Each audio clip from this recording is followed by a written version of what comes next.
اور سمود کی طرف اخاہم ان کے بھائی صالحن صالح علیہ السلام یعنی کو بھیجا. سمود میں ان کے بھائی کو بھیجا یعنی اس کا مطلب ہے کہ صالح علیہ السلام سمود میں سے ہی تھے، ون آف دیم تھے، کوئی باہر سے نہیں آئے تھے، اسی قوم میں ہی ریزڈ ہوئے تھے، وہیں بورن ہوئے تھے، انہی لوگوں میں سے تھے. قال یا قومی انہوں نے بھی یہی پیغام دیا جو پہلے پیغمبر دیتے رہے. اول دن سے میسج ایک ہی ہے، اس لیے کہ سورس ایک ہے نا، سب اللہ تعالیٰ کی طرف سے ہی آیا.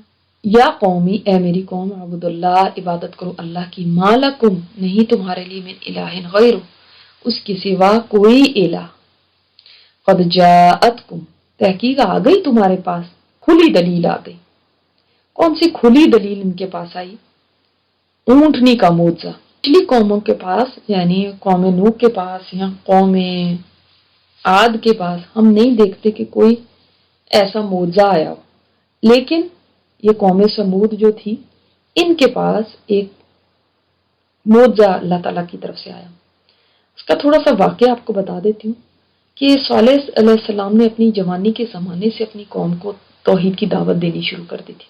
ان میں بھی وہی شرک تھا، تو یہ یہاں پہ بتایا جا رہا نا ایک اللہ کی عبادت کرو، اس کے سوا کوئی معبود نہیں. اس کا مطلب وہ شرک میں پڑے ہوئے تھے، تو وہ ان کو دعوت دیتے رہے، بہت عرصہ گزر گیا. ان کی بھی عمریں جو تھیں نا، اس قوم کی بھی 300 سے 600 سال تک کی ہوتی تھی، اتنی لمبی عمر والے ہوتے تھے یہ لوگ.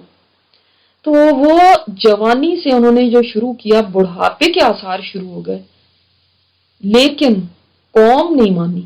آخر جب صالح علیہ السلام بہت ہی ظاہر اتنے عرصے سے بار بار ان کو وہی باتیں بتا رہے ہیں، تو تنگ آ کے ان کی قوم نے یہ سوچا کہ کوئی ایسی چیز مانگ لو ان سے کہ جس کو یہ پوری نہ کر سکے، اور پھر ہم کہیں گے دیکھا آپ نے تو یہ چیز پوری نہیں کی، اسی لیے نہیں ہم مانے.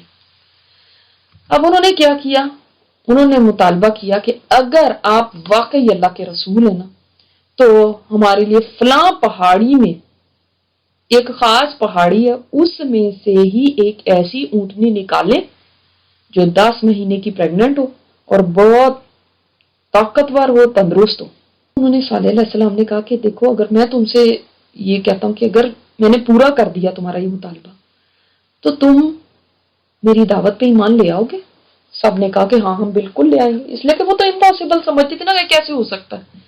کبھی سوچ سکتا ہے کوئی کہ پہاڑ کے اندر سے ایک زندہ چیز نکل جائے، پہاڑ پھٹے اس کے اندر سے ایک اونٹنی نکل جائے.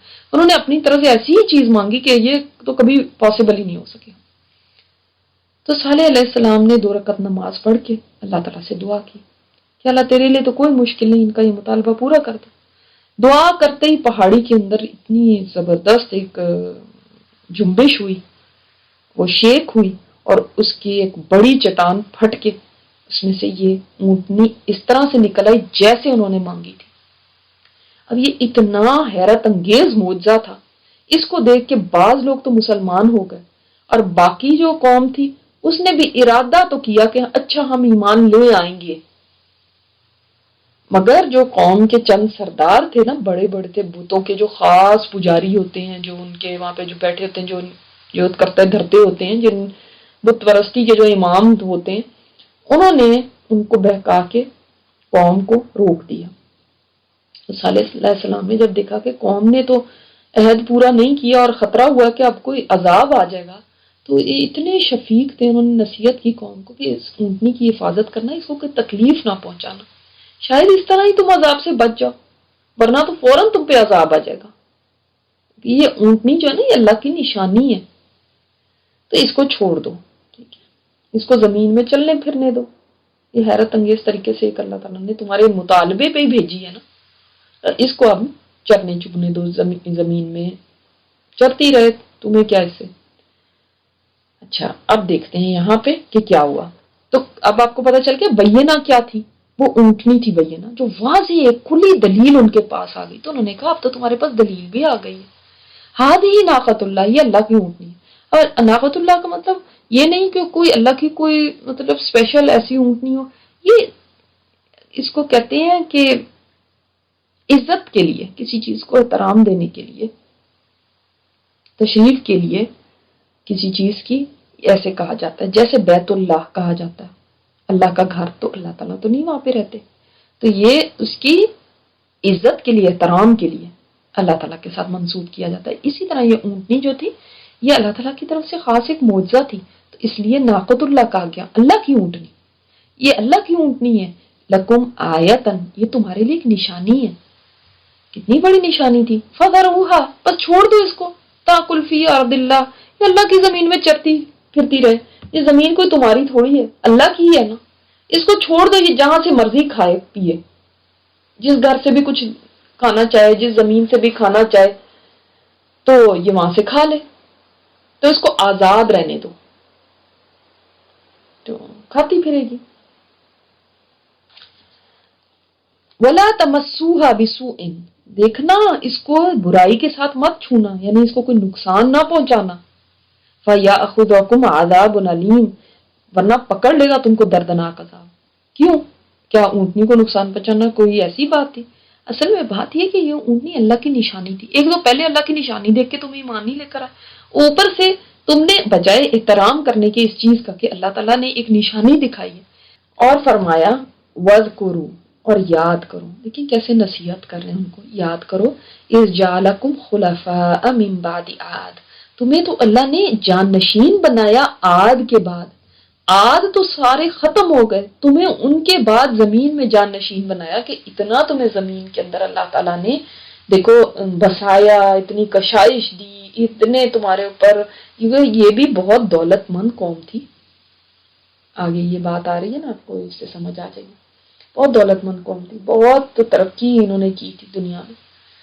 تو دیکھو کہاں وہ لوگ تھے کہ جو دیکھو وائپ آؤٹ ہو گئے، یعنی اسکریچ سے تم نے شروع کیا تمہارے آباء و اجداد نے، اور آج دیکھو تمہاری کس طرح اللہ تعالیٰ نے تمہیں کتنی ترقیاں دی اور ٹھکانہ دیا تم کو زمین میں، دیکھو تمہیں اللہ نے سیٹل کیا زمین میں۔ اور میں نے کہا نا بوا کیا ہے، سکنا نہیں کہا گیا،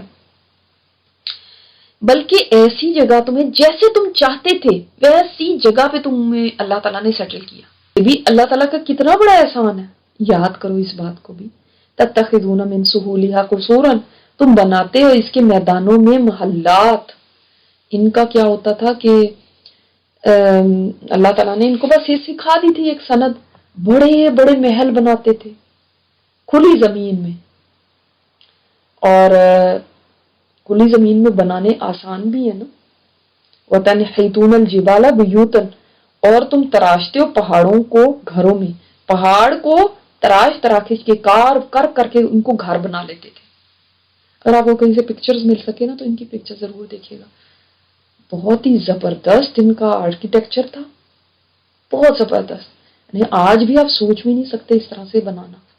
یاد کرو نعمتوں کو اللہ کی، کیا فائدہ ہوتا ہے نعمتوں کو یاد کرنے سے؟ لیکن جب آپ نعمت کو یاد کرتے ہیں نا، یہ نعمت ہے مجھے ملی ہوئی، تو آپ ظاہر ہے نعمت دینے والے کو یاد کرتے ہیں، فلاں نے مجھے یہ نعمت دی ہے، اس نے مجھے یہ دیا ہے، یہ بھی اس نے دیا، یہ بھی اس نے دیا۔ اب نعمتوں کو گننا شروع کریں، اللہ کی نعمتیں کون کون سی ہیں؟ بس قرون اعلیٰ اللہ ہے نا حکم، یاد کرو اللہ کی نعمتوں کو۔ تو جب آپ گنتے ہیں آپ دیکھتے ہیں کاؤنٹ لیس نعمتیں ہیں۔ اب کیا ہوتا ہے، آپ کے دل کے اندر ایک احسان مندی کے جذبات ہوتے ہیں، جس نے مجھے اتنا کچھ دیا، اتنا کچھ دیا، یہ بھی اس نے، یہ بھی اس نے، یہ بھی اس نے دیا۔ تو اب وہ جو احسان مندی کے جذبات ہے نا، اس سے نکلتا ہے شکر کہ اللہ تیرا شکر ہے، اس دینے والے کا شکر ہے۔ الفابیٹس کا ہیر پھیر رہی ہے نا، شرک میں اور شکر میں، ایک شین کاف رہا ہے، ایک شین را کاف ہے۔ انسان اگر شکر گزار نہیں ہوتا نا، وہ شرک میں چلا جاتا ہے، اللہ کا نہیں شکر گزار ہوگا تو کسی اور کی طرف جائے گا، اور جب شرک آتا ہے تو شکر گزاری اللہ کی نہیں رہتی، پھر کسی اور کے در پہ ہی جا کے ماتھا ٹیکتا ہے۔ زمین میں فساد نہ کرو۔ فساد دیکھیں دونوں طرح کا ہوتا ہے، میں نے آپ کو بتایا، ایک شرک بھی فساد ہی ہے، یہ ذہنی فساد ہے، ایک ظاہری فساد بھی ہوتا ہے، لوگوں کو چین سے نہ بیٹھنے دینا، لوگ زمین کے اندر ناحق بگاڑ پیدا کرنا۔ اس کے سرداروں نے کہا، کن سرداروں نے؟ جو اس کی قوم میں سے، کس کی قوم میں سے؟ صالح علیہ السلام کی، صالح علیہ السلام کی قوم میں سے جو سردار تھے، وہ سردار جو تکبر کیا کرتے تھے، کس پہ تکبر کرتے تھے؟ ظاہر ہے جب انسان کو اتنا عیش و آرام مل جائے، اتنی ترقی، ظاہر ہے یہ ایک ترقی یافتہ قوم تھی نا، آپ اس زمانے میں بھی ایسا کسی کو نہیں پاتے، تو اس زمانے میں اتنی بڑی ترقی، ایسی تعمیرات کرنا، تو وہ تو اپنے آپ کو بہت ایروگنٹ تھے کہ ہم تو بڑی چیز ہے، ہم نے یہ بنایا۔ تو وہ جو سردار تھے نا، جنہوں نے تکبر کیا کرتے تھے اس کی قوم میں سے، انہوں نے کہا للذین استضعفوا لمن آمن منہم، وہ کہنے لگے ان سے جو کمزور بنائے گئے، جو کمزور بنائے گئے تھے، جو کمزور رکھے گئے تھے سوسائٹی میں اور ایمان لے کر آئے ہوئے تھے، جو ایمان والے کمزور لوگ تھے نا، یاد رکھیں ہمیشہ ہر قوم میں سے ایمان لانے والے پہلے کمزور لوگ ہی ہوتے ہیں، کمزور طبقہ ہی ہوتا ہے، غریب غربا ہی ہوتے ہیں۔ امیر لوگ، نعمتوں میں پڑنے والے لوگ، وہ اکثر بگڑے ہوئے ہی ہوتے ہیں۔ اس لیے جب انسان مانگتا ہے نا اللہ تعالیٰ سے، اللہ مجھے دولت دے دے، یہ دے دے، یہ مانگنا چاہیے، اللہ تعالیٰ وہی چیز مجھے دینا جو مجھے تجھ سے قریب کرے، دور نہ کر دے۔ یہ نہ ہو کہ دولت مل جائے اور اللہ سے دور ہو جائے، کیونکہ دولت بہت بڑا فتنہ بن جایا کرتی ہے۔ کیا تمہیں یقین ہے کہ صالح بھیجا ہوا ہے اپنے رب کی طرف سے؟ یعنی صالح اللہ کا رسول ہے، تمہیں یہ یقین ہے واقعی؟ ان کو شک ڈالنے کے لیے نا، آپ کو جب کوئی کہے کہ واقعی آپ کو یقین ہے کہ قیامت آنی ہے، ریئلی آپ بلیو کرتے ہیں اس بات پہ، تو آپ ایک دم، اگر ایمان کمزور ہے خدا نہ خاصہ، تو ایک دم کہیں گے ہاں پتہ نہیں واقعی۔ لیکن یہ لوگ دیکھیں کیسے ہیں، حالانکہ سوسائٹی کے کمزور لوگ ہیں، اور وہ کون بول رہے ہیں؟ انفلوئنشل لوگ، ان کی باتوں میں نہیں آتے، ورنہ زیادہ تر لوگ کن سے متاثر ہوتے ہیں، کن کی باتوں کو فالو کرتے ہیں؟ یہ جو سیلیبریٹیز ہوتے ہیں، یہ جو بڑے بڑے جن کو کہتے ہیں فلمی ستارے، پتہ نہیں کس طرح کے وہ ستارے ہیں، ستارے تو راہ دکھانے والے ہوتے ہیں، یہ گمراہ کرنے والے، ان کو پتہ نہیں کیوں ستارے کہتے ہیں۔ تو یعنی ہاں، جو بڑے بڑے لوگ ہوتے ہیں، سوسائٹی کے انفلوئنشل لوگ ہوتے ہیں، ان کو تو لوگ بہت ایڈمائر کرتے ہیں، ان کے تو لوگ پیچھے چل پڑتے ہیں، اور یہ تو غریب کمزور لوگ ہیں، یہ تو بہت ہی زیادہ ان کو مطلب ان کا چانس ہوتا ہے کہ یہ ان کے پیچھے جائیں۔ ہمیشہ آپ دیکھیں سوسائٹیز میں ایسے ہوتا ہے نا، انہوں نے کہا بے شک جس چیز کے ساتھ وہ بھیجا گیا ہم اس کے اوپر ایمان لانے والے، توحید کا پیغام ہے نا جو یہ پیغمبر لے کر آئے تھے، ہم اس کے اوپر ایمان لانے والے۔ انہوں نے، ان کے پاس سیکنڈ تھاٹ بھی نہیں آیا کہ ہم سوچنے بیٹھ جائیں، وہ ان کی باتوں میں بھی نہیں آئے، ہم تو اس کے اوپر ایمان نہیں رکھتے، ہم اس سے کفر کرتے ہیں۔ پہلے آئے انا بیما ارسیلا، تو انہوں نے نہیں کہا انا بیما آمنتم بہ کافرون، انہوں نے کہا انا بالذی آمنتم بہ کافرون۔ بیما میں اور بالذی میں کیا فرق ہے؟ ماں اور الذی، ماں میں نا تھوڑا ابہام ہوتا ہے، تھوڑا ویگ سا ہوتا ہے، اس میں ساری چیز کلیئر نہیں ہوتی، لیکن الذی میں ہر چیز یعنی اچھی طرح کلیئر ہوتی ہے، یعنی کہ ہم کلیئرلی جانتے ہیں اس کو، میسج کو ہمیں بڑی اچھی طرح سمجھ ہے۔ اور پھر بڑے بڑے سردار تھے، عقل مند تھے، اتنا پیسے کمانے والے، مال کمانے والے، بڑی بڑی چیزیں تھے، تو بڑے عقل مند تھے، تو لیکن ہم اس کو بڑی اچھی طرح سمجھتے ہیں میسج کو، لیکن ہم اس کے اوپر ایمان نہیں لائیں گے، ہم کفر کرتے ہیں، انکار کرتے ہیں۔ تو انہوں نے کونچے کاٹ ڈالی اونٹنی کی۔ یہ کیوں ہوا؟ کیوں انہوں نے کونچے کاٹ ڈالے؟ ان کو تو صالح علیہ السلام نے کہا تھا نہیں ایسے کرنا۔ اصل میں بات یہ تھی کہ وہ اونٹنی جو تھی نا، وہ اس کو کہہ دیا کہ بھئی اس کو چرنے دو، تو قوم سمود جس کنویں سے پانی پیتے تھے یا پلاتے تھے اپنے جانوروں کو، اسی سے یہ اونٹنی بھی پانی پیتی تھی۔ انہوں نے کہا تھا نا بڑی اسٹرانگ ہونی چاہیے، بڑی اسٹرانگ ہونی چاہیے، تو وہ اتنی بڑی اونٹنی تھی، اتنی اسٹرانگ تھی، جب وہ پانی پیتی تھی تو پورے کنویں کا پانی ختم کر دیتی تھی۔ تو صالح علیہ السلام نے کہہ دیا کہ ٹھیک ہے ایسا کرتے ہیں، ایک دن یہ اونٹنی پانی پی لے اور دوسرے دن تمہاری قوم کے سارے لوگ پانی پی لے۔ اور اللہ کی دیکھیں قدرت کتنی وہ ہوتی کہ جس دن یہ اونٹنی پانی پیتی تھی نا، تو ٹھیک ہے وہ لوگ نہیں پیتے تھے، لیکن یہ اونٹنی پھر اتنا دودھ دیتی تھی، اتنا دودھ دیتی تھی کہ اس کے سارے برتن بھر لیتے تھے اس قوم کے۔ تو اب لیکن ان کو یہ بات بہت بری لگتی تھی کہ یہ کیا بات ہوئی کہ یہ اونٹنی جو ہے یہ سارا پانی ایک دن پی جاتی ہے اور سارا اس کے لیے رکھا ہوا ہے، اور یہ تو ان کو یہ بات نہیں پسند آئی، ایک دن ہم نہیں پانی پی سکتے، ایک دن صرف اس کے لیے ہی باری مقرر کر دی گئی ہے۔ اب ان کو یہ اونٹنی ایک امتحان بن گئی تھی دیکھ لیں جب انسان مانگتا ہے نا، مانگتے ہوئے بھی سوچ سمجھ کے مانگنا چاہیے. بعض دفعہ جو چیز انسان مانگ رہا ہوتا ہے وہی اس کے لیے امتحان بن جاتی ہے. اس لیے ہر چیز کی خیر مانگنی چاہیے. اب مانگ تو لی اونٹنی، اب یہی ان کا ٹیسٹ تھی. قوم میں دو بہت خوبصورت عورتیں تھیں. انہوں نے یہ بازی لگا دی کہ جو آدمی بھی اس ناقہ کو قتل کر دے گا نا، ہم اور ہماری لڑکیوں میں سے جس کو چاہے وہ شادی کر لے. ایک عورت کی 2 بیٹیاں تھی کہا جاتا ہے، تو اس نے کہا کہ میری دونوں بیٹیوں میں سے جس کے ساتھ چاہے کوئی شادی کر لے گا، لیکن میں اس صورت میں کروں گی کہ جو اس اونٹنی کو قتل کرے. تو قوم میں 2 نوجوان تھے، انہوں نے کہا کہ ہم قتل کریں گے. تو وہ رات کو چھپ گئے ناقہ کے راستے میں، اور جب وہ گزری وہاں سے اونٹنی تو ایک نے تیر کا وار کیا، دوسرے نے تلوار سے اس کی ٹانگیں کاٹ دی. اس کا بچہ بھی تھا، وہ بھاگ کے وہ چٹان کے اندر چلا گیا واپس. تو انہوں نے قتل کر دیا اونٹنی کو، کونچے کاٹ دی اسے، وہ مر گئی ظاہرہ. لیکن یہاں پہ آپ دیکھیں فَعَقَرُوا آیا، واو الف کا مطلب کیا؟ انہوں نے، جمع کا صیغہ. کاٹی تو یہ ایک بندے نہیں تھی، پھر جمع کا صیغہ کیوں آیا؟ اس لیے کہ سارے کے سارے اس میں سپورٹیو تھے نا، سبھی چاہتے تھے کہ ایسا ہو کہ اس کو مار دو، اور سرکشی کی انہوں نے اپنے رب کے حکم سے. اب وہ بھی ایک بندے نے کی تھی، 2 نے کی تھی، لیکن ساری قوم کا آ گیا. کتنا کیئرفل رہنا چاہیے ہمیں جب بھی ہم سپورٹ کرتے ہیں کسی کو، یا جب بھی ہم کسی کو مخالفت کرتے ہیں.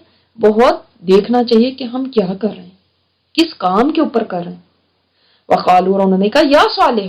اور دیکھیں کہ کیسے لوگ ہیں کہ اپنے نبی کا بھی نام لے رہے ہیں، اے صالح، جیسے وہ کہتے ہیں یا موسیٰ.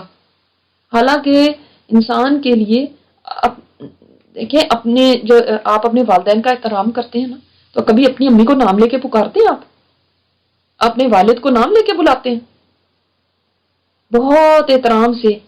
ابا بھی نہیں، ابا جان کہتے ہیں، امی جان کہتے ہیں، کتنا پیار سے کہتے ہیں. نام کسی کا کس طرح سے آپ کسی کو پکارتے ہیں وہ بھی بتاتا ہے کہ آپ کو دل میں اس کی کتنی رسپیکٹ ہے. تو جب وہ کہنے لگے یا صالح، تو دیکھیں پیغمبر تو والدین سے بھی زیادہ بڑھ کے ہوتا ہے اپنی قوم کے لیے، مگر ان کے دلوں میں کوئی قدر نہیں تھی، کوئی ایسی رسپیکٹ نہیں تھی اپنے پیغمبر کی. پھر لے کر آؤ نا عذاب، کیونکہ اونٹنی کو مارتے ہی عذاب نہیں آ گیا تھا. عذاب کے لیے بھی انہوں نے جو صالح علیہ السلام تھے انہوں نے فرمایا کہ 3 دن میں تمہارے پاس عذاب آئے گا. 3 دن باقی ہیں اب تمہارے پاس، صرف تمہاری زندگی کے 3 ڈیز ہیں. ان 3 ڈیز میں آرام کر لو، اس کے بعد عذاب آنے والا. یہ اللہ کا وعدہ ہے. اور جب کسی قوم کا خراب وقت آ جاتا ہے نا، تو دیکھیں وہ واقعی سمن بکمن امیین والی بات ہو جاتی ہے. نصیحت بھی ہم فائدہ نہیں دیتی، بجائے اس وقت ہی گر پڑتے اللہ کے سامنے، توبہ کرتے یا اللہ ہم سے غلطی ہو گئی. وہ کیسے بدبخت لوگ تھے، بجائے ان لوگوں کو کنڈیم کرتے کہ تم لوگوں نے یہ کیا کیا، اس کی کونچے کاٹ دی، وہ بلکہ ان کے ساتھ ہی شامل ہو گئے اور کہنا شروع ہو گئے لے کر آؤ نا عذاب ہمارے اوپر. دیکھیں کیسے لوگ ہیں. کبھی انسان اپنے اوپر ہی کیا مانگتا ہے. عذاب پکڑ لیا ان کو زلزلے نے، فَأَصْبَحُوا فِي دَارِهِمْ جَاثِمِينَ، وہ اپنے گھروں کے اندر اوندے پڑے ہوئے تھے، اوندے منہ گرنے والے تھے. ان کے اوپر اتنا شدید زلزلہ آیا. اور یہ بھی دوسری جگہ آتا ہے کہ ہیبت ناک چیخ بھی تھی. صیحہ کا لفظ بھی آتا ہے، باقی انشاءاللہ آگے ہم جو قرآن پاک میں پڑھیں گے نا صیحہ بھی آتا ہے. تو چیخ بھی تھی، زلزلہ بھی تھا ان کے اوپر.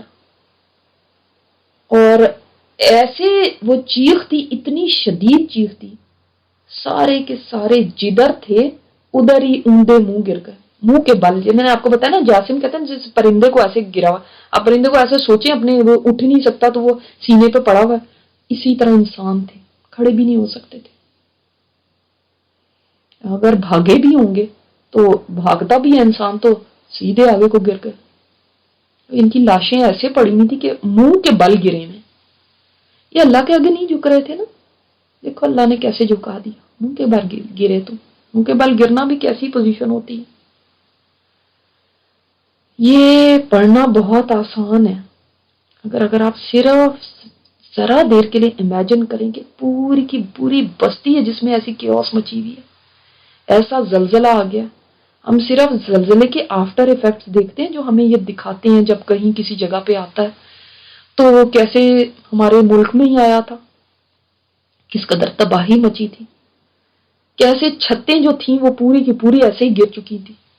اوپر سے دکھا رہے تھے نا جب، تو ایسے گھروں کے اوپر چھتیں گری بھی نظر آ رہی تھی، کیسے زمین پھٹ گئی تھی. بس منہ موڑ لیا اس نے ان سے. کس نے؟ صالح علیہ السلام. وقال یا قومی، اور کہا ہے میری قوم، لقد ابلغتکم رسالت ربی، میں نے تو پہنچا دیا تم کو پیغام اپنے رب کا. ہے میری قوم، میں نے تو پہنچا دیا، میں نے اپنا کام کر دیا. اب وہ قوم تو مر چکی تھی، پھر کس کو کہہ رہے تھے صالح علیہ السلام؟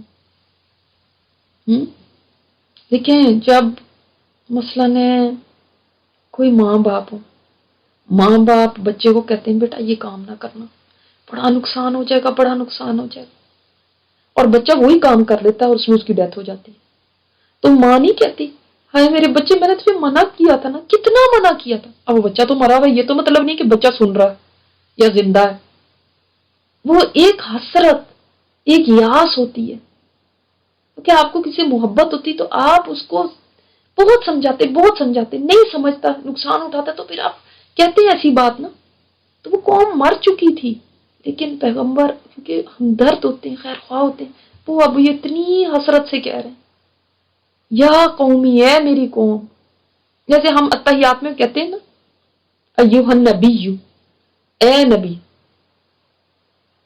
ہے نا، السلام علیکم ایوہ النبی کہتے ہیں نا. تو اس کا مطلب یہ نہیں ہوتا کہ نبی پاک صلی اللہ علیہ وسلم ہمارے سامنے کھڑے ہیں یا وہ زندہ ہیں. یہ بھی اسی طرح یا قومی. وَنَصَحْتُ لَكُمْ، اور میں نے خیر خواہی کی تمہاری، میں نے تمہیں نصیحت کی. لیکن لا تحبون الناصحین، لیکن تمہیں پسند ہی نہیں خیر خواہ لوگ. اللہ اکبر. واقعی جب انسان کسی کو بھی نصیحت کرتا ہے، نصیحت بہت سارے لوگوں کو پسند نہیں آتی. انہوں نے بھی کہا کہ خیر خواہی تمہیں راس نہیں آئی، تمہیں پسند نہیں آئی.